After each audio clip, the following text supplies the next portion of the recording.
అవి సార్.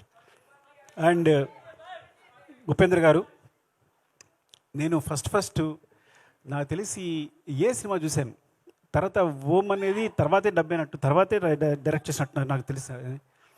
ఏ సినిమా చూసాను నాకు బాగా గుర్తు. అంటే ఇంకా ఇండియాలో ఏ డైరెక్టర్ గురించి చెప్పక్కల్లా పిచ్చి మ్యాడ్ అంతా ఇంక అసలు అంటే ఆ కన్ఫ్యూజన్ అంతా ఎలా కనిపిస్తుంది అంటే ఇప్పటికీ ఆ ఏ సినిమా చూసినప్పుడు బయటకు వచ్చినప్పుడు అంటే ఫ్రాంక్గా చెప్పాలంటే ఉపేంద్ర గారు వచ్చిన తర్వాత ఓం, ఏ, ఉపేంద్ర ఈ 3 సినిమాలు తీసిన ఏ డైరెక్టర్ అయినా రిటైర్ అయిపోవచ్చు. నేను కనుక అలాంటి 3 సినిమాలు తీసి రిటైర్ అయిపోయిన వాడిని. అంత కల్ట్ మూవీస్, అలాంటి మూవీస్ మాకు ఇచ్చారు. మీరు నమ్మరు, ఆ మూవీస్ తర్వాత ఫ్రాంక్గా చెప్పాలంటే ఆ మూవీ నుంచి అందరూ ఇన్స్పైర్ అయ్యి ఇవాళ నా స్క్రీన్ ప్లే ఎట్లా ఉంది అంటే కారణం డెఫినెట్గా ఏ, ఉపేంద్ర, ఓం, 3 సినిమాలు. అంటే ఎప్పటికప్పుడు ఆడియన్స్ సర్ప్రైజ్ చేయడం అలవాటు ఆయనకి.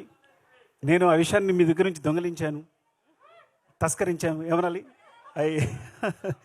So you are the great inspiration sir. ఇలా చెప్పడానికి అవకాశం వచ్చినందుకు చాలా ఆనందపడుతున్నాను నేను. Thank you sir, love you sir.